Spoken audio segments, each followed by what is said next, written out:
دینے میں چھوٹے بڑے کی تفریق نہیں کی. اسلام کی جو سزا ہے وہ چھوٹے کے لیے بھی وہی ہے جو بڑے کے لیے, وہ غریب کے لیے بھی جو.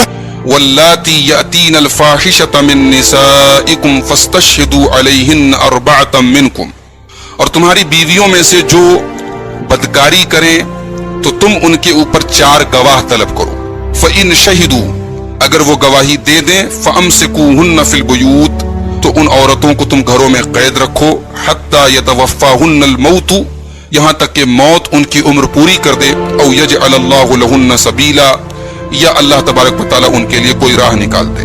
یہ بدکار عورتوں کی وہ سزا ہے جو ابتدائے اسلام میں تھی, جو سورہ نور کے اندر جو اللہ تعالیٰ نے زناکار مرد اور عورت کی جو سزا بتائی ہے, 100 کوڑے کی سزا کنوارے کے لیے, اور اسی طریقے سے حدیث میں شادی شدہ مرد اور عورت کے لیے جو رجم کی, پتھروں سے مار مار کے ختم کر دینے کی جو سزا ہے, تو اس سزا کے پہلے بدکار عورت کی یہ سزا تھی. اور یہاں اللہ تعالیٰ نے اربعتن 4 گواہ کا ذکر کیا. عربی میں اربعتن کا لفظ جو ہے یہ گنتی میں مذکر مانا جاتا ہے. جب معدود مذکر ہو تو اربعہ کا لفظ آتا ہے, یعنی 4 مرد گواہوں کا ہونا ضروری ہے, اور عینی گواہ جنہوں نے یہ گواہی کی دی ہو کہ ہم نے اپنی آنکھوں سے دیکھا ہے. تو ظاہر ہے کہ زنا کی جیسے سزا بہت سخت ہے, تو زنا کی گواہی بھی شریعت میں بہت سخت بنائی گئی کہ 4 گواہ ہونے چاہیے اور 4 مسلمان مرد ہونے چاہیے, تب وہ جو ہے مانا جائے گا, اور اس کے حساب سے پھر زنا کی سزا دی جائے گی. ٹھیک ہے, تو یہاں شروعات میں یہ سزا تھی کہ ان عورتوں کو گھر میں قید کر دو یہاں تک کہ وہ ان کی موت ہو جائے. او یجعل اللہ لہن سبیلا, یا اللہ تعالیٰ ان کے لیے کوئی راستہ نکال دے. تو اللہ تعالیٰ نے بعد میں جو زنا کی سزا مقرر کی وہی دراصل ان کے لیے راستہ نکالا گیا کہ کنواری اگر عورت زنا کرے تو اس کو 100 کوڑے مارے جائیں, کنوارا مرد اگر زنا کرے تو 100 کوڑے مارے جائیں, اور شادی شدہ مرد و عورت اگر زنا کرے تو ان کو رجم کر دیا جائے. اس کے بعد فرمائے گا کہ واللذان یأتیانہا منکم فآذوہما, اور وہ جو 2 لوگ تم میں سے اس کام کو کریں یعنی بدکاری کریں, فآذوہما, تو تم ان کو ایذا دو, ان کو تکلیف دو. فإن تابا, اگر وہ دونوں توبہ کر لیں, وأصلحا, اور اپنی اصلاح کر لیں, فأعرضوا عنہما, تو ان سے اعراض کرو, ان کو چھوڑ دو. ان اللہ کان توابا رحیما, بے شک اللہ تعالیٰ خوب توبہ کرنے والا رحم کرنے والا ہے.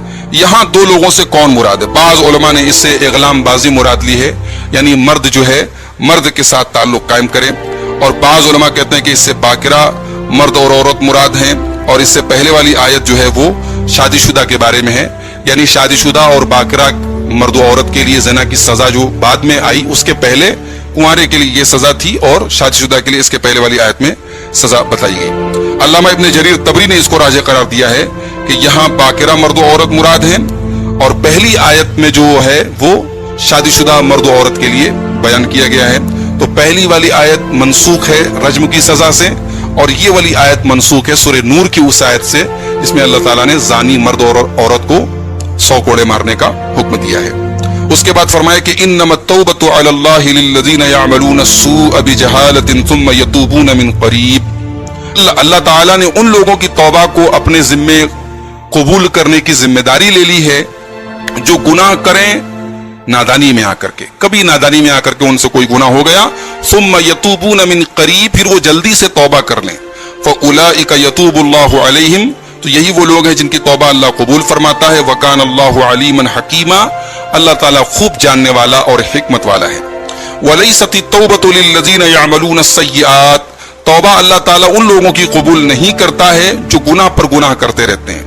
حتی اذا حضر احدهم الموت, یہاں تک کہ جب ان کے اوپر موت آتی ہے, قال انی تبت الان, تو کہتا ہے کہ اب میں توبہ کرتا ہوں. یعنی موت کی علامات کو دیکھنے کے بعد توبہ قبول نہیں ہوگی. حالت نزع کے آنے کے پہلے پہلے, جانکنی کے عالم کے پہلے پہلے آدمی توبہ کر لے تو اس کی توبہ قبول ہو جائے گی. وَلَلَّذِينَ يَمُوتُونَ وَهُمْ كُفَّارٌ, اور نہ ہی ان لوگوں کی توبہ قبول ہوگی جو کفر کی حالت میں مر جائیں. آدمی زندگی بھر کفر کی حالت میں اور کفر پر مر رہا ہے تو اس کی توبہ بھی یعنی موت کی علامتیں دیکھ کر کے اگر وہ توبہ کر رہا ہے تو اس کی توبہ قبول نہیں ہوگی. اولئک اعتدنا لهم عذابا الیما, یہی وہ لوگ ہیں جن کے لیے ہم نے دردناک عذاب تیار کر کے رکھا ہے.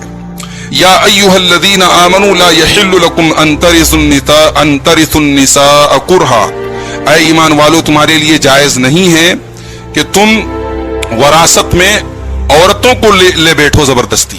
دور جاہلیت میں ظلم کی ایک صورت یہ بھی تھی کہ مرنے والے کے مال کے ساتھ ساتھ اس کی بیویوں کو بھی वरासत में ले लिया जाता था।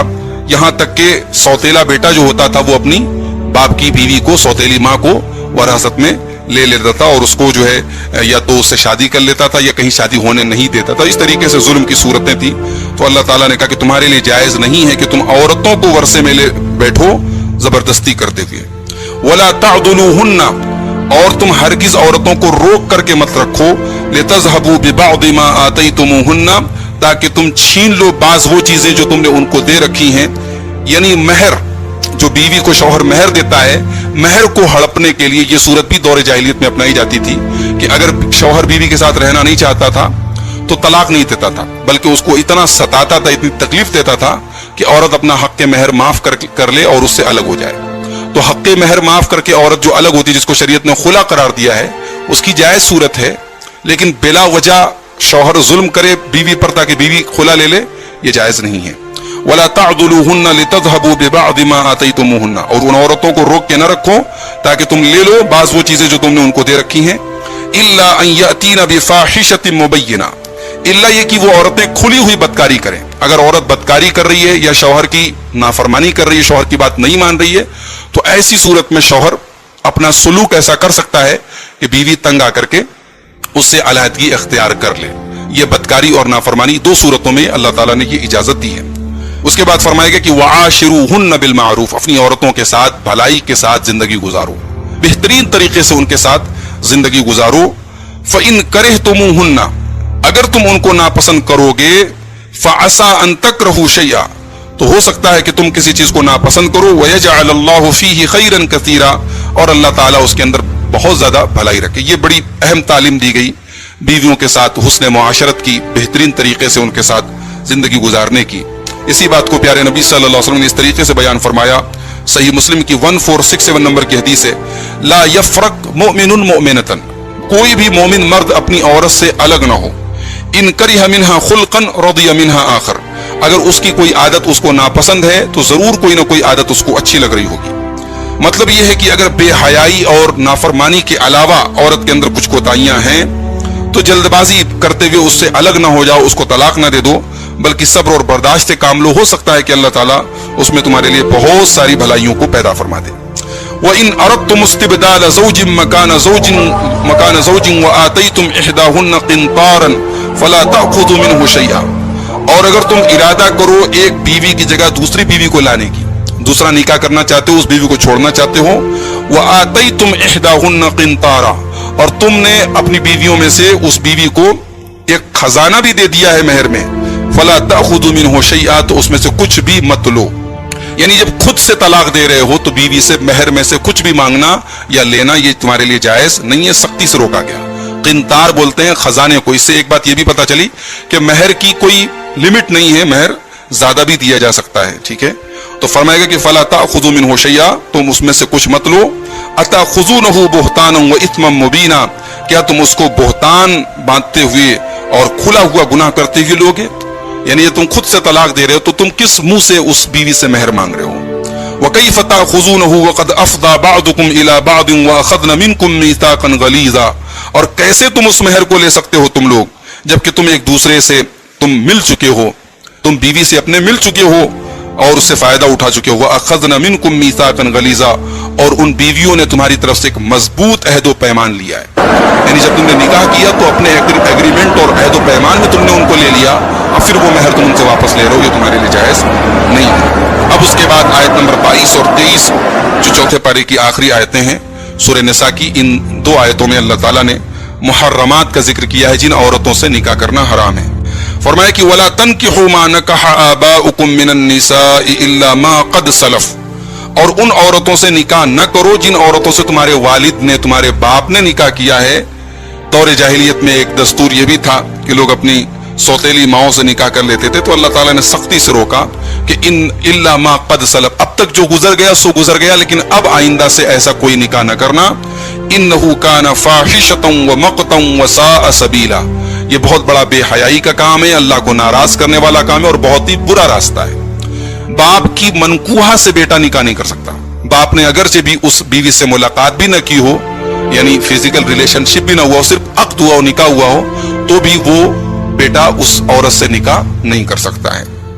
उसके बाद फरमाया गया कि हुर्रिमत अलैकुम उम्महातुकुम, तुम्हारे ऊपर हराम करार दी गई तुम्हारी माएं, व बनातुकुम तुम्हारी बेटियां, व अखवातुकुम तुम्हारी बहनें, व अम्मातुकुम तुम्हारी फूफियां, व खालातुकुम तुम्हारी खालाएं, व बनातुल अखी और तुम्हारे भाई की बेटियां यानी तुम्हारी भतीजियां, व बनातुल उख्ती और तुम्हारी बहन की बेटियां यानी भांजियां, व उम्महातुकुम अल्लाती अर्दानकुम और तुम्हारी वो माएं जिन्होंने तुमको दूध पिलाया है, व अखवातुकुम मिनर रदाअह और तुम्हारी दूध शरीक बहनें, व उम्महातु निसाइकुम और तुम्हारी सास तुम्हारी बीवियों की माएं, व रबाइबुकुम अल्लाती फी हुजूरिकुम मिन निसाइकुम और तुम्हारी परवरिश करदा लड़कियां जो तुम्हारी परवरिश में है, तुम्हारी गोद में है, तुम्हारी उन औरतों से, मिन निसाइकुम अल्लाती दखलतुम बिहिन्ना, तुम्हारी उन बीवियों से जिनसे तुम दुखूल कर चुके हो, जिनसे तुम मिल चुके हो।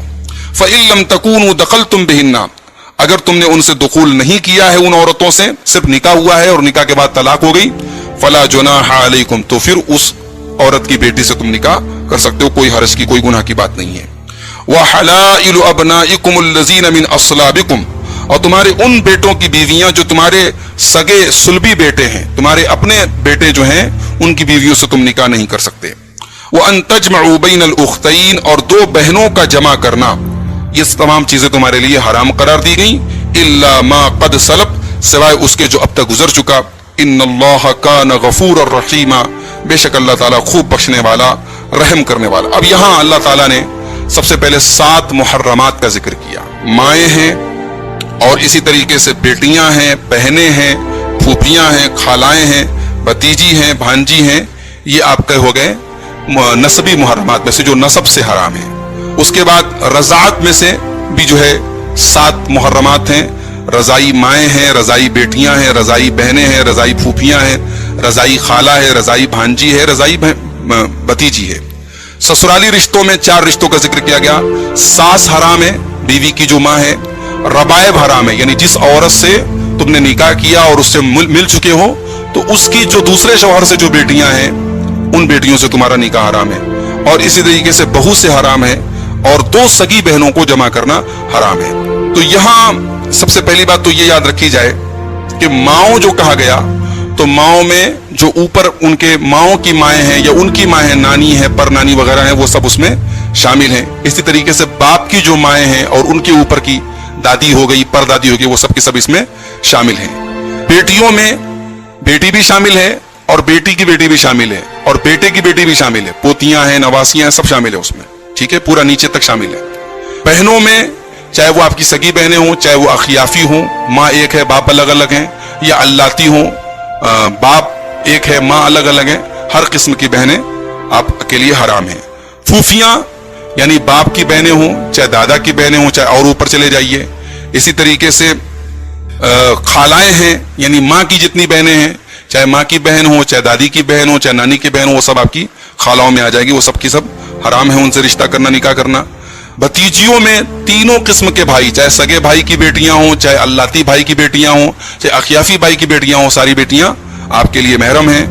और इसी तरीके से भांजियों में तीनों किस्म की बहनें, चाहे आपकी सगी बहन हो, चाहे अल्लाती हो, चाहे अखियाफी हो, उनकी औलाद जो है वो आपके लिए हराम है। रज़ात का जहां तक मसला है, तो जिस औरत का दूध आपने मुद्दत रज़ात में 2 साल के अंदर पिया है, ठीक है, तो वो औरत जो है वो आपकी माँ है। और उसकी बेटी, चाहे उसकी सगी बेटी हो, चाहे उसने किसी दूसरी लड़की को दूध पिलाया हो, वो आपकी रज़ाई बहन है, ठीक है। यानी वो औरत जिसको आपकी सगी या आपकी रज़ाई माँ ने दूध पिलाया है, वो आपकी रज़ाई बहन है, चाहे आपके साथ पिलाया हो, चाहे पहले पिलाया हो, चाहे बाद में पिलाया हो। या जिस औरत को आपकी माँ ने, चाहे हकीकी माँ ने, चाहे रज़ाई माँ ने दूध पिलाया हो, वो आपकी रज़ाई बहन है। तो रज़ात के बारे में ये मसला याद रखिए कि रज़ात से वो तमाम रिश्ते हराम हो जाते हैं जो नसब से हराम हो जाते हैं, ठीक है। जिस औरत ने आपको दूध पिलाया है वो रज़ाई माँ है, उसका शौहर आपका रज़ाई बाप कहलाएगा, और उस मर्द की जितनी बहनें हैं वो आपकी रज़ाई फूफियां कहलाएंगी, और उस औरत की जितनी बहनें हैं वो आपकी रज़ाई खालाएं कहलाएंगी, और उस औरत के जेठ और देवर वगैरह जो हैं वो आपके रज़ाई चाचा और ताया माने जाएंगे। और इसी तरीके से उस दूध पीने वाले बच्चे के नसबी भाई बहन वगैरह जो हैं مثال کے طور پر ایک آدمی نے کسی دوسری عورت کا دودھ پیا تو یہ اس گھر کا رضائی بیٹا اور رشتہ دار ہوا، لیکن اس کے جو اور بھائی بہن ہیں ان کا رشتہ اس گھر کے اوپر حرام نہیں ہوگا، چونکہ ان کے ساتھ اس کی رضاعت ثابت نہیں ہے۔ سسرالی رشتہ داروں میں اگر بات کریں تو بیوی کی جو ماں ہے یعنی ساس، وہ آپ کے لیے حرام ہے، بیوی کی ماں بھی اس میں شامل ہے، بیوی کی نانی، بیوی کی دادی وغیرہ بھی اس میں شامل ہے۔ اگر کسی عورت سے نکاح کر کے بغیر اس سے ملاقات کیے ہوئے اس کو طلاق دے دیا تب بھی اس کی ماں سے نکاح حرام ہوگا، لیکن ہاں اس عورت کی بیٹی سے نکاح جائز ہوگا، جس کو قرآن نے ربیبہ کہا ہے کہ آپ نے جس عورت سے نکاح کیا وہ کسی دوسرے شوہر کی اولاد آپ کے گھر میں لے کے آئی، بیٹی وغیرہ لے کے آئیے، تو اگر اس عورت سے آپ مل چکے ہیں، ملاقات ہو گئی ہے، فزیکل ریلیشن قائم ہو گیا ہے، تب اس کی ان بیٹیوں سے آپ نکاح نہیں کر سکتے، لیکن اگر نکاح ہو گیا اور ملنے کے پہلے طلاق دے دیا تو ان بیٹیوں سے نکاح کر سکتے ہیں۔ اور آخری جو رشتہ اللہ نے ذکر کیا کہ وَحَلَائِلُ أَبْنَائِكُمْ، بیٹوں کی بیویاں، تو بیٹوں کی بیویوں میں بیٹے کی بیویاں بھی شامل ہیں، پوتے کی بیویاں بھی شامل ہیں، نواسے کی بیویاں بھی شامل ہیں، یہ سب آپ کی بہو مانی جائیں گی اور ان سے نکاح حرام ہے۔ رضائی اولاد جو آپ کی ہے اس کے بھی بیویاں وغیرہ آپ کی بہو مانی جائیں گی اور ان سے رشتہ حرام ہے، لیکن لے پالک جن کو آپ نے پال لیا ہے ان کی بیوی آپ کی بہو نہیں مانی جائے گی اور وہ آپ کے لیے غیر محرم رہیں گی، محرم نہیں رہیں گی، ٹھیک ہے۔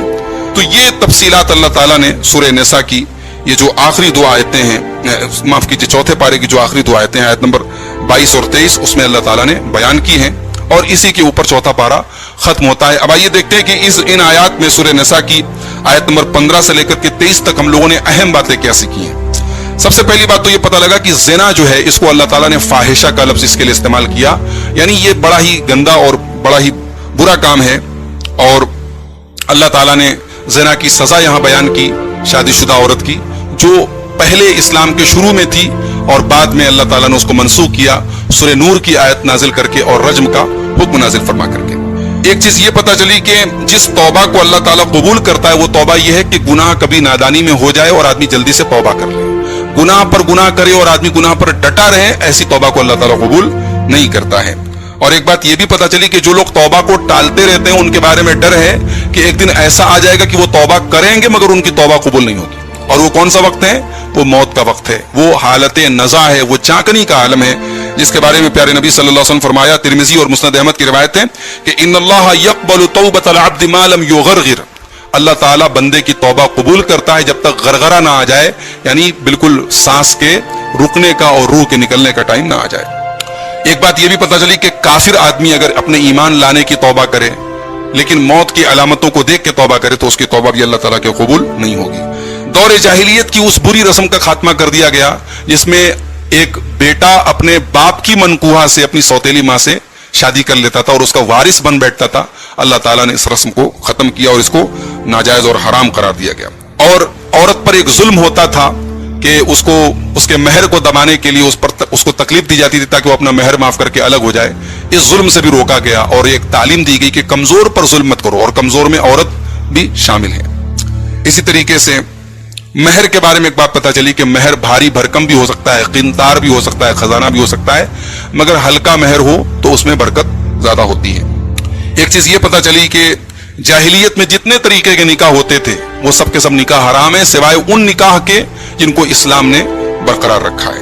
محرمات کا ذکر ہوا کہ کون کون سے رشتے حرام ہیں، اس میں نسب کے 7 محرمات رشتوں کا ذکر کیا گیا، رضاعت کے 7 محرمات رشتوں کا ذکر کیا گیا، اور اسی طریقے سے 4 سسرالی رشتوں کا ذکر کیا گیا کہ ان تمام عورتوں سے تمہارا نکاح کرنا حرام ہے۔ اور اس کے بعد پھر 5ویں پارے کی اسٹارٹنگ میں بتایا گیا کہ والمحصنات من النساء، ان عورتوں سے نکاح کرنا بھی حرام ہے جو آلریڈی کسی کے نکاح میں ہیں، جب تک وہ مطلقہ نہ ہو جائیں یا بیوہ نہ ہو جائیں تم ان سے نکاح نہیں کر سکتے۔ تو ناظرین، یہ قرآن کریم کے 4تھے پارے کی تفسیر کا سلسلہ یہیں پر ختم ہوتا ہے۔ انشاءاللہ یہ سلسلہ آگے بڑھے گا اور ہم 5ویں پارے سے شروعات کریں گے۔ اللہ تعالیٰ سے دعا ہے رب العالمین ہمیں قرآن کریم کی آیات کو سمجھنے کی، پڑھنے کی، عمل کرنے کی اور دوسروں تک پہنچانے کی توفیق عطا فرمائے۔ والمحصنات من النساء الا ما ملكت ايمانكم، 4تھے پارے کی آخری آیت میں اللہ تعالیٰ نے محرمات کا ذکر کیا، ان عورتوں کا ذکر کیا ہے جن سے نکاح کرنا حرام ہے۔ تو وہی سلسلہ کلام یہاں چل رہا ہے، والمحصنات من النساء، اور وہ عورتیں بھی تمہارے لیے حرام ہیں جو شوہر والی ہوں، جو آلریڈی کسی کے نکاح میں ہوں، تو جب تک ان کا شوہر ان کو طلاق نہ دے دے یا شوہر فوت نہ ہو جائے، انتقال نہ ہو جائے، یعنی جب تک وہ کسی کے عقد میں ہے، نکاح میں ہے، تم ان سے شادی نہیں کر سکتے۔ इल्ला मा मलकत ऐमानुकुम, सिवाय उन औरतों के जो तुम्हारी मिल्कियत में आ जाएं। यानी जंग हो रही हो और जंग में मुशरिकीन की जो औरतें कैदी बन करके आए और फिर जो है वो बतौरे लौंडी मुसलमान फौजियों में तकसीम की जाएं, तो वो हलाल हैं। यानी एक हैज आने के बाद, इस्तिब्राए रहम होने के बाद उनको जो है अपने अंडर में मुसलमान ले सकते हैं। यहाँ पे एक बात की वजाहत कर दी जाए कि इस्लाम ने, अल्लाह के नबी सल्लल्लाहु अलैहि वसल्लम के दौर में गुलामी का रिवाज था, मर्द भी गुलाम होते थे, औरतें भी लौंडी होती थी। इस्लाम ने इस रिवाज को खत्म नहीं किया, लेकिन इस रिवाज को तोड़ने की और कमजोर करने की इस्लाम ने हौसला अफजाई की। गुलामों को आजाद करने को इस्लाम ने एक फजीलत वाला अमल करार दिया और मुख्तलिफ कफ्फारों में और मुख्तलिफ चीजों में भी इस्लाम ने गुलामों को आजाद करने की तरगीब दिलाई। तो इस्लाम ने गुलामी को खत्म तो नहीं किया, लेकिन गुलामी के कॉन्सेप्ट को खत्म करने की कोशिश की। इस्लाम ने ऐसी तालीमात दी, ऐसी मिसालें पेश की जिनसे गुलामी धीरे धीरे खत्म हो जाए, और आज गुलामी का ये तसव्वुर हमारे मुआशरे से खत्म हो गया है। लिहाजा इसको लेकर के बहुत अपने जहन में उलझन नहीं पालनी चाहिए। तो अल्लाह ने फरमाया कि वल मुहसनातु मिनन निसाई इल्ला मा मलकत ऐमानुकुम, शौहर वाली औरतें तुम्हारे लिए हराम हैं सिवाय उन औरतों के जो बतौर लौंडी तुम्हारी मिल्कियत में आए। किताब अल्लाहि अलैकुम, ये जो अल्लाह ताला ने औरतों को हराम किया है तुम्हारे ऊपर, जिनसे निकाह करना हराम है, ये अल्लाह ताला की तरफ से फर्ज किया गया तुम्हारे ऊपर, ये हुक्म है अल्लाह ताला का। व उहिल्ल लकुम मा वराअ ज़ालिकुम अन तबतगू बिअमवालिकुम मुहसिनीन गैर मुसाफिहीन, और तुम्हारे लिए इन औरतों के अलावा बाकी तमाम औरतें हलाल कर दी गई हैं। शर्त यह है कि अन तबतगू बिअमवालिकुम, कि तुम अपना माल, अपने माल के जरिए उनसे निकाह करना चाहो। मुहसिनीना, पाक दामनी इख्तियार करने के लिए, अपने दामन को बदकारी और ज़िना से बचाने के लिए। गैर मुसाफिहीना, ना कि सिर्फ अपनी शहवत पूरी करने के लिए। यानी निकाह के जरिए मकसद तुम्हारा घर बसाना हो, ना कि सिर्फ शहवत पूरी करना हो। यहां एक बात याद रखिए कि अल्लाह ताला ने ये जो 5वें पारे की पहली आयत है वल मुहसनात, जो अल्लाह ने कहा, तो मुहसनात ये एहसान से बना है, और कुरान मजीद में एहसान का लफ्ज 4 माना के लिए इस्तेमाल हुआ है। एक जो है शादी के माना में इस्तेमाल हुआ है, और एक ये आजादी के माना में, यानी आजाद औरतों के लिए भी मुहसनात का लफ्ज इस्तेमाल हुआ है, और इसी तरीके से पाक दामनी के लिए भी एहसान का लफ्ज इस्तेमाल हुआ है, और इसी तरीके से इस्लाम के लिए, मुसलमान औरतों के लिए भी मुहसनात का लफ्ज इस्तेमाल किया गया। यहां पहला माना मुराद है, यानी वल मुहसनातु मिनन निसा से मुराद शादीशुदा औरतें हैं। और आगे अल्लाह ने जो ये फरमाया कि इनके अलावा तमाम औरतों से निकाह तुम्हारे लिए हलाल है। शर्त यह है कि अन तबतगू बिअमवालिकुम मुहसिनीन गैर मुसाफिहीन। 4 शर्तें अल्लाह ताला ने यहां बयान की है। पहली शर्त यह है कि अन तबतगू, कि तुम तलब करो, अपने माल के जरिए तुम उन औरतों को तलब करो, यानी दोनों तरफ से ईजाबो कबूल हो, है ना। और दूसरी चीज ये है कि बिअमवालिकुम, अपने माल के जरिए तुम उनको तलब करो, यानी महर अदा करो जो उनका हक है, ठीक है। और तीसरी चीज है कि शादी के जरिए दायमी कब्जे में लेना मकसद हो, यानी जब तक हमारी सांस है, जिंदगी, हम अपना घर इस औरत के साथ बसा रहे हैं, इसको अपना लाइफ पार्टनर बना रहे, ये मकसद हो, ना कि सिर्फ ये है कि अपनी डिजायर्स और अपनी ख्वाहिशात और अपनी जो है शहवत पूरी करना मकसद हो। और चौथी शर्त आगे अल्लाह ने बयान की कि छिपी हुई दोस्ती ना हो, खुफिया आशनाई ना हो, बल्कि गवाहों की मौजूदगी में निकाह हो। ये चारों शर्तें यहाँ पर मौजूद हैं, और जिस निकाह में ये 4 शर्तें ना पाई जाएं, यानी पहली शर्त ईजाब कबूल, दूसरी शर्त महर का अदा करना, और तीसरी शर्त शादी के जरिए दायमी कब्जे में लेना मकसद हो, और चौथे गवाहों की मौजूदगी में अक़्द हो रहा हो, न कि खुफिया तरीके से आपस में मेल जोल हो रहा हो। तो ये चारों शर्तें जिस निकाह में ना हो वो निकाह बातिल है। जैसे हलाला का निकाह है, जैसे मुताआ है, तो ये सारे निकाह बातिल है। उसके बाद फरमाया कि फमस्तमतअतुम बिही मिनहुन्न फआतूहुन्न उजूरहुन्न फरीदा, तो जिन औरतों से तुम फायदा उठाओ, फआतूहुन्न उजूरहुन्न, तो उनका महर उनको दे दो, फरीजतन, जो मुकर्रर किया गया हो, जो महर तुमने मुकर्रर किया है वो महर उनको दे दो। यहां फमस्तमतअतुम, जिन औरतों से तुम फायदा उठाओ, इस्तिमता के लफ्ज से यहां शिया हजरात ने मुताआ को साबित करने की कोशिश की है, हालांकि यहां इस्तिमता से फायदा उठाने से मुराद निकाह के बाद शौहर बीवी से जो लज्जत उठाता है वो मुराद है। जहां तक मुताआ की बात है, متع ابتدائی اسلام میں شروع کے دور میں جائز تھا، اور اس کا جو جواز تھا، جو یہ جائز تھا، وہ اس آیت کی بنیاد پر نہیں تھا، بلکہ اسلام سے پہلے اس کا رواج تھا، تو اسلام نے وہ اس کو برقرار رکھا تھا. لیکن پھر اللہ کے نبی صلی اللہ علیہ وسلم نے اس کو حرام کر دیا، اور قیامت تک کے لیے آپ نے حرام کر دیا، اور ایسی کوئی دلیل نہیں کہ حرام کرنے کے بعد پھر دوبارہ آپ نے اس کو جائز قرار دیا. تو لہٰذا متع یعنی وقتی ٹیمپرری کسی سے نکاح کرنا، ایک دن کے لیے، ایک ہفتے کے لیے، یہ نکاح، ایسا نکاح شریعت میں جائز نہیں ہے. تو فرمایا کہ جن عورتوں سے تم فائدہ اٹھاؤ ان کا مہر ان کو دے دو جو مقرر کیا گیا ہو.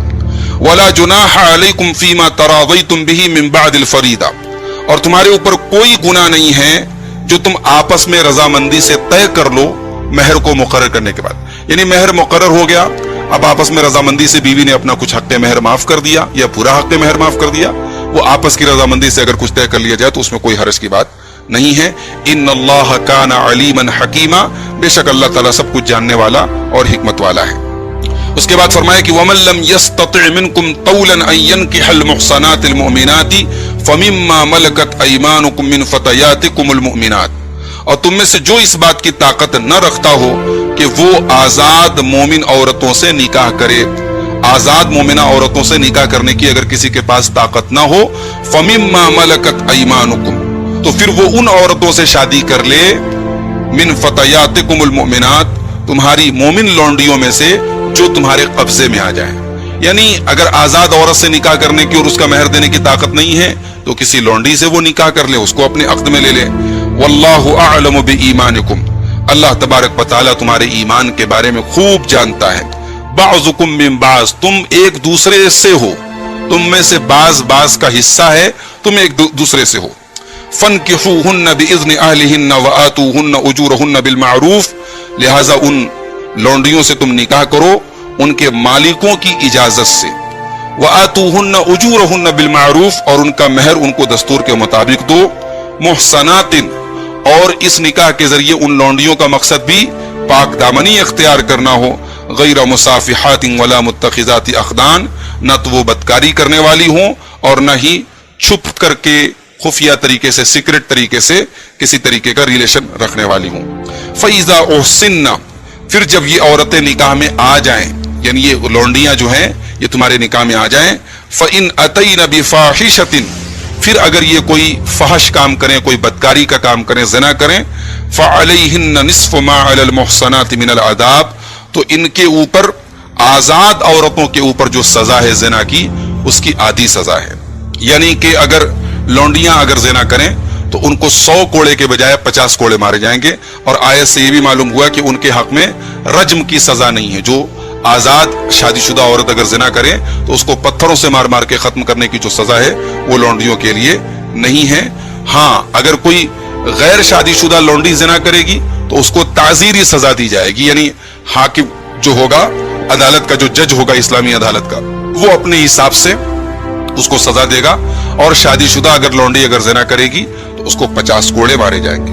تو فرمایا کہ فَعَلَيْهِنَّ نِصْفُ مَا عَلَى الْمُحْصَنَاتِ مِنَ الْعَذَابِ، آزاد عورتوں کے اوپر جو عذاب ہے، جو سختی ہے، جو سزا ہے، اس کا آدھا، اس کی آدھی سزا ان عورتوں کو دی جائے گی.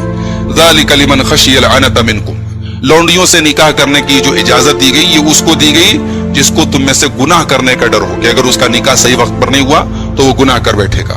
وَأَن تَصْبِرُوا خَيْرٌ لَكُمْ، اور اگر تم صبر کرو تو یہ تمہارے حق میں زیادہ بہتر ہے. وَاللَّهُ غَفُورٌ رَحِيمٌ، اللہ تعالیٰ خوب بخشنے والا، رحم کرنے والا ہے. يُرِيدُ اللَّهُ لِيُبَيِّنَ لَكُمْ وَيَهْدِيَكُمْ سُنَنَ الَّذِينَ مِنْ قَبْلِكُمْ وَيَتُوبَ عَلَيْكُمْ وَاللَّهُ عَلِيمٌ حَكِيمٌ، اللہ تبارک و تعالیٰ یہ چاہتا ہے کہ تمہارے لیے خوب کھول کھول کر کے بیان کر دے اور تم سے پہلے کے لوگوں کی راہوں پر تم کو چلائے اور تمہاری توبہ کو قبول کرے. اور اللہ تعالیٰ سب کچھ جاننے والا، حکمت والا ہے. واللہ یرید ان یتوب علیکم، اور اللہ تعالیٰ یہ چاہتا ہے کہ تمہاری توبہ قبول کرے.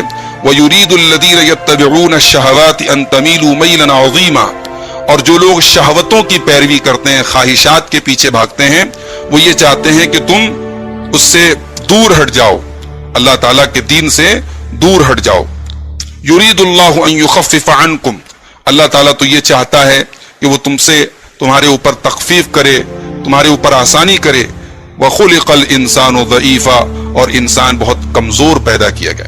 یہاں انسان کو جو کمزور قرار دیا گیا تو ظاہر ہے کہ انسان اپنے شہوت کے معاملے میں کمزور ہے، اور اس کمزوری کی وجہ سے اس بات کا اندیشہ ہوتا ہے کہ وہ گناہ میں مبتلا نہ ہو جائے، اسی لیے اللہ تعالیٰ نے اسے آسانیاں دی ہیں، اور انہی آسانیوں میں سے ایک لونڈی سے نکاح کرنے کی بھی اجازت ہے۔ اور بعض علماء یہ کہتے ہیں کہ یہاں جو اللہ تعالیٰ نے کہا کہ انسان کو کمزور پیدا کیا گیا ہے، یہاں کمزوری کا تعلق عورتوں سے ہے، یعنی عورتوں کے معاملے میں انسان کمزور ہے۔ عورت مرد کے مقابلے میں کم عقل رکھنے کے باوجود بھی یعنی اللہ تعالیٰ نے عورت کو ایسا بنایا ہے کہ مرد جو ہے اس کی شہوت میں اور اس کے فتنے میں بڑی آسانی سے، اس کے ٹریپ میں بہت آسانی سے مبتلا ہو جاتا ہے۔ وَخُلِقَ الْإِنسَانُ ضَعِيفًا، اللہ تعالیٰ نے نکاح وغیرہ کی تفصیلات ذکر کرنے کے بعد فرمایا کہ انسان اس معاملے میں کمزور پیدا کیا گیا ہے۔ یا ایھا الذین آمنوا لا تأکلوا اموالکم بینکم بالباطل الا ان تکون تجارۃ عن تراض منکم، اے ایمان والو ایک دوسرے کا مال ناجائز طریقے سے نہ کھاؤ، الا یہ کہ آپس کی رضامندی سے تم تجارت کرو۔ یہاں اللہ تعالیٰ نے کہا کہ ناجائز طریقے سے ایک دوسرے کا مال مت کھاؤ۔ اب اس میں حرام کاروبار کے جتنے ذرائع ہیں، چاہے وہ ملاوٹ والا کاروبار ہو، دھوکہ دھڑی والا کاروبار ہو، اسی طریقے سے دھوکہ فریب، ہر قسم کا فراڈ اس میں شامل ہے۔ اللہ نے کہا کہ باطل طریقے سے، ناجائز طریقے سے ایک دوسرے کا مال مت کھاؤ۔ آگے فرمایا کہ وَلَا تَقْتُلُوا أَنفُسَكُمْ، اور اپنے آپ کو قتل مت کرو۔ اپنے آپ کو قتل مت کرو، اس سے خودکشی بھی مراد ہو سکتی ہے، اور اس سے یہ بھی مراد ہو سکتا ہے کہ گناہ کر کے، اللہ کی نافرمانی کر کے اپنے آپ کو ہلاکت میں مت ڈالو۔ ان اللہ کان بکم رحیما، بے شک اللہ تعالیٰ تمہارے ساتھ مہربان ہے، رحم کرنے والا ہے۔ ومن يفعل ذلك عدوانا وظلما فسوف نصليه نارا وكان ذلك على الله يسيرا، اور جو ایسا کرے گا سرکشی کرتے ہوئے اور ظلم کرتے ہوئے، یعنی خودکشی کرے گا یا گناہ کرے گا، فسوف نصليه نارا، تو ہم ان قریب اس کو جہنم میں ڈالیں گے، اور اللہ تعالیٰ کے لیے یہ چیز بالکل آسان ہے۔ اب اس کے بعد اللہ تعالیٰ نے سورہ نساء کی آیت نمبر 31 میں کبیرہ گناہوں سے بچنے کا حکم دیا کہ اگر تم بڑے بڑے گناہوں سے بچو گے تو ہم تمہارے چھوٹے چھوٹے گناہوں کو معاف کر دیں گے۔ فرمایا ان تجتنبوا کبائر ما تنہون عنہ نکفر عنکم سیئاتکم وندخلکم مدخلا کریما، اگر تم ان کبیرہ گناہوں سے بچو گے جن سے تمہیں روکا جاتا ہے تو ہم تمہاری باقی غلطیوں کو معاف کر دیں گے، وندخلکم مدخلا کریما، اور تمہیں عزت کی جگہ ہم داخل کریں گے۔ یہاں ایک سوال پیدا ہوتا ہے کہ کبیرہ گناہ کس کو کہتے ہیں؟ بعض علماء یہ کہتے ہیں کہ کبیرہ گناہ سے مراد وہ گناہ ہے جس کے اوپر شریعت میں حد ہے، جیسے چوری کی سزا ہے ہاتھ کاٹ دینا، زنا کی سزا ہے شادی شدہ کے لیے پتھروں سے مار کے ختم کر دینا، کنوارے کے لیے 100 کوڑے اور شہر سے جلا وطن کر دینا۔ تو جس گناہ کے اوپر شریعت میں حد ہے وہ گناہ کبیرہ ہے۔ بعض علماء یہ کہتے ہیں کہ وہ گناہ جس کے اوپر قرآن اور حدیث میں سخت وعید آئی ہو یا لعنت کا لفظ آیا ہو وہ کبیرہ گناہ ہے۔ ایک قول یہ ہے اس کے بارے میں کہ ہر وہ کام جس سے اللہ نے یا اس کے رسول نے روکا ہو اور بطور تحریم روکا ہو، حرام قرار دے کر کے روکا ہو۔ ایک یہ ہوتا ہے کہ روکا ہے لیکن بہتر نہیں ہے، افضل نہیں ہے، اس لیے روکا ہے، لیکن جس چیز کو حرام قرار دے کر کے روکا ہو وہ کبیرہ گناہ ہوتی ہے۔ حقیقت یہ ہے کہ کبیرہ گناہ کے اندر یہ تمام معنی شامل ہیں، اور ان میں سے یہ ساری چیزیں کبیرہ گناہ کے ڈیفینیشن پر فٹ بیٹھتی ہیں۔ تو کبیرہ گناہ سے جو آدمی بچے گا، مثلا شرک سے بچے، والدین کی نافرمانی سے بچے، جھوٹ سے بچے، تو اس کے صغیرہ گناہ بھی معاف ہو جائیں گے۔ یہی بات اللہ تعالیٰ نے سورہ نجم کی آیت نمبر 32 میں فرمائی کہ الذین یجتنبون کبائر الاثم والفواحش الا اللمم ان ربک واسع المغفرہ، کہ اللہ کے کامیاب بندے وہ ہیں جو کبیرہ گناہوں سے اور فحش کاموں سے بچتے ہیں، الا اللمم، مگر جو معمولی ان سے خطا ہو جائے، ان ربک واسع المغفرہ، بے شک آپ کا رب بہت وسیع مغفرت والا ہے۔ تو وہاں بھی یہی بات کہی گئی، لیکن یہاں یہ بات یاد رکھیں کہ صغیرہ گناہ، چھوٹے چھوٹے گناہ بھی جو ہیں، اگر ان کو پرماننٹ ریگولیرٹی کے ساتھ کیا جائے، پابندی کے ساتھ کیا جائے، تو وہ کبیرہ تک پہنچا دیتے ہیں۔ اس لیے آدمی کو چاہیے کہ صغیرہ گناہوں سے بھی اپنے آپ کو بچانے کی کوشش کرے، اور کبیرہ گناہوں کے ساتھ سے بچنے کے ساتھ ساتھ احکام اور فرائض کی پابندی بھی کرے، تو اللہ تعالیٰ اس کو انشاءاللہ جنت میں داخل کرے گا۔ اس کے بعد فرمایا کہ وَلَا تَتَمَنَّوْا مَا فَضَّلَ اللَّهُ بِهِ بَعْضَكُمْ عَلَى بَعْضٍ، اور تم تمنا مت کرو، تم آرزو مت کرو اس چیز کی جس کے ذریعے اللہ نے تم میں سے بعض کو بعض پر فضیلت دی ہے۔ جس چیز کے ذریعے اللہ تعالیٰ نے تمہیں ایک دوسرے پر فضیلت دی ہے اس چیز کی تم تمنا مت کرو۔ مسند احمد کی حدیث ہے، حضرت ام سلمہ کہتی ہیں کہ اے اللہ کے رسول، یغزو الرجال ولا نغزو، مرد جہاد میں جاتے ہیں، غزوہ کرتے ہیں اور ہم نہیں جا پاتے، वलना निस्फुल मीरास, हमें मीरास में आधा हिस्सा मिलता है। तो अल्लाह ताला ने उस मौके पर यह आयत नाजिल की। आयत का मतलब यह है कि अल्लाह ताला ने मर्दों को एक खास जिस्मानी ताकत अपने हिकमत और इरादे से दी है, और इसकी बुनियाद पर वो जिहाद भी करते हैं और दीगर बाहरी के कामों में हिस्सा लेते हैं। ये उनके लिए अल्लाह ताला का अतिया है। औरत को अल्लाह ताला ने घर की जिम्मेदारियों के लिए बनाया है और मर्द के मुकाबले में उसे कमजोर बनाया है। तो औरत को मर्दाना सलाहियतों को लेकर के ये आरजू नहीं करनी चाहिए कि वो सलाहियतें मेरे अंदर पैदा हो जाएं, बल्कि उसे नेकी के कामों में खूब बढ़ चढ़ करके हिस्सा लेना चाहिए। इसलिए कि जो भी नेकी करेंगी, जिस तरीके से नेकी का सवाब मर्द को मिलेगा, औरत को भी मिलेगा। तो फरमाएगा कि वला ततमन्नू मा फद्दलल्लाहु बिही बअदकुम अला बाज़, तमन्ना मत करो उस चीज की जिसके जरिए अल्लाह ने बाज को बाज पर फजीलत दी। लिर्रिजालि नसीबुम मिम्मा इक्तसबू, मर्द को मिलेगा उसमें से हिस्सा जो उस मर्द ने किया होगा। मर्दों ने जो कुछ भी आमाल किए होंगे उसमें से उनका हिस्सा मिलेगा। वलिन्निसाई नसीबुम मिम्मा इक्तसबना, और औरतें जो कुछ कमाएंगी उसका हिस्सा उनको मिलेगा। वस्अलुल्लाह मिन फज़लिही, और अल्लाह तबारक व तआला से उसका फजल मांगते रहो। इन्नल्लाह कान बिकुल्लि शैइन अलीमा, बेशक अल्लाह ताला हर चीज का जानने वाला है। वलिकुल्लिन जअलना मवालिया मिम्मा तरकल वालिदानि वल अक़रबून, और हर एक के लिए हमने वारिस बनाए हैं उसमें से जो वालिदैन और रिश्तेदार छोड़ करके गए हों। वल्लज़ीना अक़दत अयमानुकुम, और जिन लोगों से तुमने अपने हाथों से एग्रीमेंट किया हो, मुआहिदा किया हो, फ़आतूहुम नसीबहुम, तो उनको उनका हक दो। इन्नल्लाह काना अला कुल्लि शैइन शहीदा, बेशक अल्लाह ताला हर चीज के ऊपर गवाह है, हर चीज पर हाजिर है। यहां अल्लाह ताला ने जो ये कहा कि हर एक के लिए हमने वारिस बनाए हैं, इस आयत की तफसीर में सही बुखारी के अंदर एक हदीस है। हदीस का नंबर है, किताब तफसीर में इमाम बुखारी लाए इसको, 4580 नंबर की हदीस है। हजरत अब्दुल्लाह इब्न अब्बास रजी अल्लाह तआला अन्हु कहते हैं कि मुहाजिरीन जब मदीना पहुंचे तो अल्लाह के नबी सल्लल्लाहु अलैहि वसल्लम के हुक्म से मुहाजिर जो होता था वो अंसारी का वारिस होता था। उसके अपने रिश्तेदार उसके वारिस नहीं होते थे, बल्कि उसका मुहाजिर भाई उसका वारिस होता था। इसलिए कि अल्लाह के नबी सल्लल्लाहु अलैहि वसल्लम ने मुहाजिर और अंसार के दरमियान भाईचारा कराया था। तो उस मौके पर यह आयत नाजिल हुई और अल्लाह ताला ने उस चीज को मनसूख कर दिया कि हमने हर एक के वारिस बना दिए, लिहाजा वारिसों को उनका हक दो। और जिनसे तुमने एग्रीमेंट किया है तो इस एग्रीमेंट के बाद तुम उनको उनका हिस्सा दो। इस हिस्से से मुराद हजरत अब्दुल्लाह इब्न अब्बास कहते हैं मिनन नस्री व रफादती व नसीहा, उनकी मदद करो, उनकी मेहमान नवाजी करो, उनकी खैरखाही चाहो। लेकिन जहां तक मीरास का मसला था, वक़द ज़हबल मीरास, मीरास का हुक्म खत्म हो गया, क्योंकि अब मीरास के जो वारिस हैं अल्लाह ने उसका हुक्म उनको दे दिया। तो एक तफसीर तो इस आयत की ये की गई है कि अल्लाह ताला ने हर एक के वारिस बना दिए हैं कि उसकी जायदाद में, उसके तरके में कौन उसका वारिस होगा। और बाज़ उलमा ये कहते हैं कि आगे अल्लाह ने जो कहा वल्लज़ीना अक़दत अयमानुकुम, जिनसे तुमने अपने हाथों से एग्रीमेंट किया है, तो इससे मुराद बीवी और शौहर है। और इसका अत्फ जो है अल अक़रबून पर है, जो इसके पहले वाली आयत में अल्लाह ने कहा कि वलिकुल्लिन जअलना मिम्मा तरकल वालिदानी वल अक़रबून, हमने हर एक के लिए वारिस बनाया है उसमें से जो वालिदैन छोड़ के जाएं, ये रिश्तेदार छोड़ के जाएं। वल्लज़ीना अक़दत अयमानुकुम, और वो लोग छोड़ के जाएं जिनसे तुमने एग्रीमेंट किया, यानी शौहर छोड़ के जाए बीवी के लिए या बीवी छोड़ के जाए शौहर के लिए। फ़आतूहुम नसीबहुम, तो हर एक को उसका हक दो। ये इस आयत की दूसरी तफसीर की गई है। बहरहाल दोनों तफसीर की रोशनी में खुलासा ये हुआ कि अल्लाह ताला ने इसके पहले जो मीरास के तफसील से अहकाम बयान किए उसको इन शॉर्ट यहाँ पे बयान किया गया कि जो भी वारिस हैं उनका हक उनको दे दो। इन्नल्लाह काना अला कुल्लि शैइन शहीदा, अल्लाह ताला हर चीज के ऊपर निगहबान है, हर चीज पर गवाह है, हर चीज पर हाजिर है। अब उसके बाद आयत नंबर 34 में अल्लाह ने फरमाया अर्रिजालु क़व्वामूना अलन निसाइ बिमा फ़द्दलल्लाहु बअज़हुम अला बअज़, मर्द औरतों के ऊपर निगरां हैं, मर्द औरतों के ऊपर इंचार्ज हैं। क्यों इंचार्ज हैं? बिमा फ़द्दलल्लाहु बअज़हुम अला बअज़, इसलिए कि अल्लाह ताला ने उनमें से बाज को बाज पर फजीलत दी है।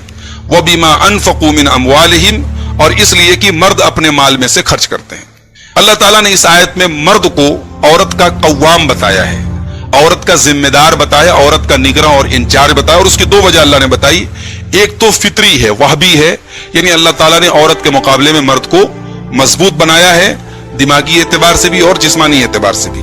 और दूसरी चीज है कसबी, यानी मर्द जो है उसको अल्लाह ताला ने कमाने का मुकल्लफ बनाया है, औरत को उसकी फितरी कमजोरी की वजह से और मखसूस तालीमात की वजह से अल्लाह ताला ने औरत को कमाने की जिम्मेदारी से आजाद रखा है, माशी झमेलों से उसको आजाद रखा है। तो इन दो वजूहात से अल्लाह ने फरमाया कि मर्द औरतों के ऊपर निगरां है, उनका जिम्मेदार है। जाहिर है कि यह आयत इस बात की वाज़ेह दलील है कि किसी मुल्क, किसी इलाके, किसी कमेटी और किसी इदारे का जिम्मेदार औरत को नहीं बनाना चाहिए। सरबराही और यानी इंतजाम का काम अल्लाह ताला ने मर्दों के जिम्मे दिया है। तो किसी भी अगर मुल्क का और किसी भी इलाके का अगर इक़्तिदार किसी औरत के हाथ में है तो ये कोई अच्छी बात नहीं है। अल्लाह के नबी सल्लल्लाहु अलैहि वसल्लम फरमाते हैं, सही बुखारी की 4425 नंबर की हदीस है, लन युफ्लिहा कौमुन वल्लौ अमरहुम इमरातन, वो कौम कभी कामयाब नहीं हो सकती जो किसी औरत को अपने मामलात का इंचार्ज बना दे, अपने मामलात का जिम्मेदार बना दे। उसके बाद अब अल्लाह ताला ने नेक औरतों की सिफात बयान करते हुए फरमाया कि फस्सालिहातु कानितातुन हाफिजातुन लिलगैबि बिमा हफिज़ल्लाह, नेक औरतें वो हैं जो फरमा बरदारी करने वाली हों और शौहर की गैर मौजूदगी में, लिलगैबी, शौहर की गैर मौजूदगी में हिफाजत करने वाली हूं, बिमा हफिज़ल्लाह, अल्लाह ताला की दी हुई हिफाजत के जरिए। अल्लाह ताला ने उनको जो हिफाजत करने का हुक्म दिया है, यानी अपनी इज्जत व आबरू की, शौहर के माल वगैरह की, तो उसकी वो अपने शौहर की गैर मौजूदगी में हिफाजत करती है। कौन? नेक औरतें। वल्लाती तखाफून नुशूज़हुन्ना, और जिन औरतों की सरकशी का और नाफरमानी का तुम्हें डर हो, फ़इदूहुन्ना, तो उनको नसीहत करो, उनको समझाओ। वहजुरूहुन्ना फिल मज़ाज, और उनके बिस्तरों पर उनको तन्हा छोड़ दो। वज़रिबूहुन्ना, और उनको मार भी सकते हो। यहां अल्लाह ताला ने अगर औरत नाफरमानी और सरकशी पर उतर जाए तो उसको डील करने के 3 स्टेप बताए। पहला स्टेप यह है कि उसको समझाने की कोशिश की जाए, कन्विंस करने की कोशिश की जाए, डिस्कस किया जाए, समझाया जाए। अगर इससे वो मान जाए तो ठीक है। फिर दूसरा स्टेप यह है कि बिस्तर अलग कर दिया जाए, उसको उसके बिस्तर पे तन्हा छोड़ दिया जाए। और फिर अगर इससे भी वो ना माने तो तीसरा स्टेप यह है कि उसको हल्की मार सकते हैं, लेकिन ये मार भी जो है यानी ये वहशियाना और जंगली ना हो, बल्कि ये तादीब के तौर पे हो, अदब सिखाने के तौर पे हो। मर्द ये ना समझे कि अल्लाह ताला ने मुझे इख्तियार दे दिया तो मैं जैसे चाहे वैसे उसको मार सकता हूं। नबी अकरम सल्लल्लाहु अलैहि वसल्लम ने कभी किसी बीवी के ऊपर हाथ नहीं उठाया। आपका उसवा और आपका नमूना हमारे लिए उसवे हसना है। लेकिन यहां आप देखें कि तलाक का जिक्र भी नहीं किया गया। तलाक बिल्कुल आखिरी अब मरहला है कि जब ये समझाने के सारे ऑप्शन खत्म हो जाएं तब मर्द बीवी को तलाक दे। आज कितने हमारे मुआशरे में मर्द हजरात हैं जिन्होंने अपने इस हक को नाजायज तरीके से इस्तेमाल किया है, जिसकी वजह से बहुत सारी तलाक़ें होती हैं और शौहर अपनी बीवी की और अपने बच्चों की जिंदगी बर्बाद कर लेते हैं।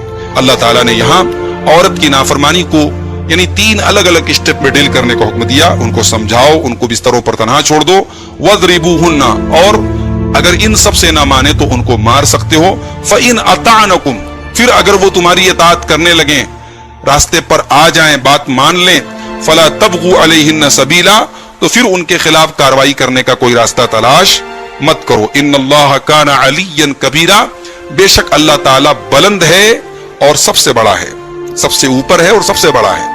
ये जो सिफत अल्लाह ताला ने इस्तेमाल की, सबसे बुलंद और सबसे बड़ा है, ये कहकर के भी मर्द को यानी ये डराया गया कि तुम अपने बीवी की अगर निगरान अल्लाह ताला ने तुमको बनाया तो इसका ये मतलब मत समझो कि तुम जो चाहे बीवी के साथ जुल्म और ज्यादती कर सकते हो। तुम्हारे ऊपर भी एक जात है जो तुमसे हिसाब लेने वाली है।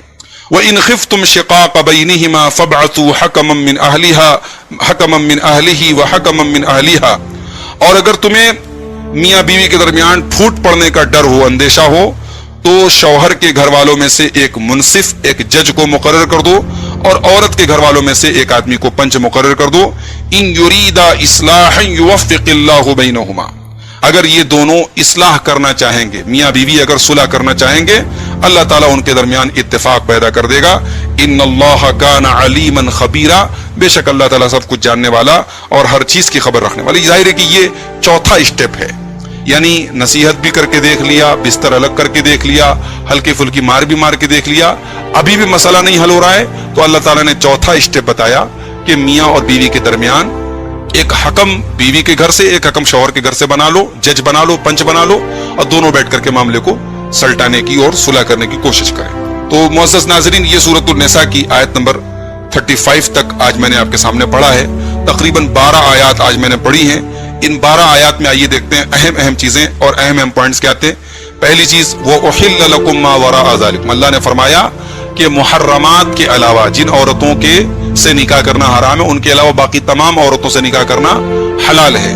تو ظاہر ہے کہ یہ اللہ تعالیٰ کی ایک خاص رحمت ہے کہ اللہ تعالیٰ نے حرام چیزوں کو لمیٹیڈ بنایا، حلال ان لمیٹیڈ ہے، حلال کی کوئی لمٹ نہیں ہے. دوسری چیز یہ پتہ چلی، اللہ نے فرمایا واللہ اعلم بایمانکم، اللہ تعالیٰ تمہارے ایمان کو خوب جانتا ہے. اس سے پتہ یہ چلا کہ آدمی کو ظاہر کا اعتبار کرنا چاہیے، باطن کا معاملہ اللہ کے حوالے کر دینا چاہیے. اللہ خوب جانتا ہے کہ کون مومن ہے اور کس کے دل میں کتنا ایمان ہے. تیسری بات یہ پتہ لگی کہ زنا کی سزا جو اللہ تعالیٰ نے ذکر کی، زنا کی سزا ذکر کرنے کے بعد اللہ نے اپنی ایک صفت لائی غفور الرحیم، کہ اللہ تعالیٰ بہت معاف کرنے والا، رحم کرنے والا. اس سے یہ نقطہ ملا کہ اگر زنا کی حد دنیا میں کسی کے اوپر جاری کر دی جائے، زنا کی سزا اس کو دے دی جائے، تو پھر انشاءاللہ آخرت میں اللہ تعالیٰ کے ہاں اس کو معافی مل جائے گی، وہ حد اس کے لیے توبہ بن جائے گی، اس کے گناہ کا کفارہ بن جائے گی. چوتھا سبق یہ ملا کہ بیوی کے انتخاب میں تین چیزیں بنیادی طور پہ ہونی چاہیے، دین، عقل اور پاک دامنی. اسی لیے اللہ نے کہا محصنات غیر مصافحات، کہ تم جن عورتوں سے نکاح کرو وہ پاک دامن ہو اور شہوت صرف پوری کرنا مقصد نہ ہو، بدکاری کرنے والی نہ ہو، ولا متخذات اخدان، اور خفیہ تعلق سیکرٹ ریلیشن رکھنے والی نہ ہو. تو بیوی کے انتخاب میں یہ تین چیزیں یاد رکھنی چاہیے، دین، عقل اور پاک دامنی. یعنی دین کے حساب سے کیسی ہیں، عقل اور علم کے اعتبار سے کیسی ہیں، اور پاک دامنی کیریکٹر کے اعتبار سے کیسی ہیں. ایک سبق یہ ملا کہ صبر کے اندر بہت بڑے، اللہ نے کہا وَأَن تَصْبِرُوا خَيْرٌ لَكُمْ، صبر کرو یہ تمہارے حق میں بہتر ہے.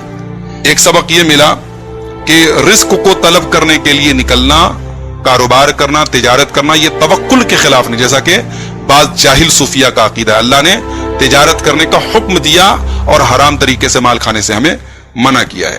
عورتوں کا یہ ظاہر کرنا کہ میراث میں ہم مردوں کے برابر ہوتے، یہ اگر کوئی عورت کھائی ظاہر کرتی ہے تو اللہ تعالیٰ نے اس کے بارے میں فرمایا کہ وَلَا تَتَمَنَّوْا مَا فَضَّلَ اللَّهُ بِهِ بَعْضَكُمْ عَلَى بَعْضٍ، اللہ تعالیٰ نے بعض کو بعض پر جو فضیلت دی ہے اس کی تمنا اور آرزو مت کرو. تو ظاہر ہے کہ شریعت نے جس کو جو درجہ دیا ہے اور جہاں پہ جو حکم دیا ہے اس کو فالو کرنا چاہیے، اس کے خلاف تمنا اور آرزو نہیں کرنی چاہیے. ایک چیز یہ پتہ چلی کہ اللہ تعالیٰ نے فرمایا کہ جو لوگ شہوت کی پیروی کرتے ہیں، خواہشات کی پیروی کرتے ہیں، وہ یہ چاہتے ہیں کہ تم دین سے ہٹ جاؤ. تو خواہشات کی پیروی کرنے والے جو لوگ ہوتے ہیں حرام خواہشات میں، وہ دوسروں کو بھی اپنے جیسا بنانا چاہتے ہیں، یہ نقطہ ملا. اور جو پاک دامن ہوتے ہیں وہ یہ چاہتے ہیں کہ دوسرے لوگ بھی پاک دامن ہو جائیں. ایک نقطہ یہ ملا کہ نیک عورتوں کی صفات اللہ نے بیان کی، حافظات للغیب، وہ شوہر کی غیر موجودگی میں حفاظت کرنے والی ہوتی ہیں. تو ہر وہ چیز جو شوہر کے علم سے غائب ہو تو اس کی حفاظت اس کے اندر شامل ہے. اس میں عورت کی عزت بھی آ گئی اور شوہر کا مال آ گیا، شوہر کا گھر سب کچھ آ گیا. اور اسی طریقے سے اللہ تعالیٰ نے مردوں کو جو عورتوں پر حاکم یا نگراں انچارج بنایا ہے، اس کے بعد اللہ تعالیٰ نے دو صفات اپنی استعمال کی، ان اللہ کان علیٰ کبیرہ، اللہ تعالیٰ بلند ہے، بڑا ہے. تو لہٰذا عورت پر ظلم مت کرو. یہاں نقطہ یہ بتایا گیا کہ عورت پر ظلم مت کرو، زیادتی مت کرو، خود کو بہت بڑا مت سمجھو. اور آخری سبق یہ ملا کہ اگر اصلاح کرنے کا ارادہ ہو، صلح کرنے کا اگر ارادہ ہو، فساد کا ارادہ نہ ہو، تو اللہ تعالیٰ فساد کو ختم کر دے گا اور دل کو ملا دے گا. ان یریدا اصلاحا یوفق اللہ بینہما، اگر میاں بیوی صلح کرنا چاہیں تو اللہ تعالیٰ ضرور ان کو ملا دے گا. تو یہ تھی معزز ناظرین سورہ نساء کی آیت نمبر 35 تک کی تفسیر. اب انشاءاللہ اگلے درس میں ہم اس کے آگے کی آیات آپ کے سامنے پڑھیں گے. اللہ تعالیٰ ان آیات کو سمجھنے کی اور ان پر عمل